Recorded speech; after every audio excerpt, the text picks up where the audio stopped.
FitOn Pro Premium app.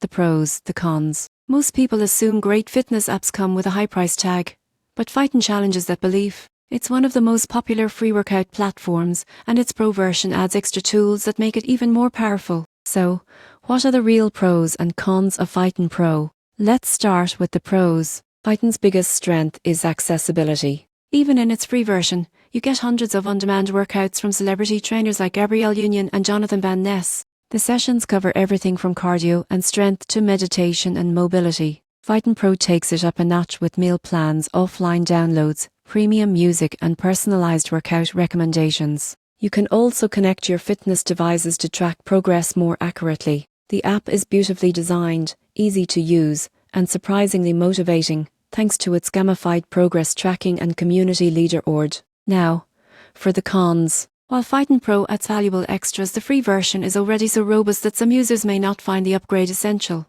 The nutrition guidance is decent but not as detailed as specialized meal planning apps, and since it relies on pre-recorded videos, there's no live instructor feedback. In conclusion, FitOn Pro is an outstanding choice for anyone who wants affordable, high-quality fitness without commitment or pressure. It offers an impressive range of workouts, great energy and flexibility for all fitness levels. If you want to elevate your training and nutrition with one easy app, FitOn Pro is worth every minute of your time.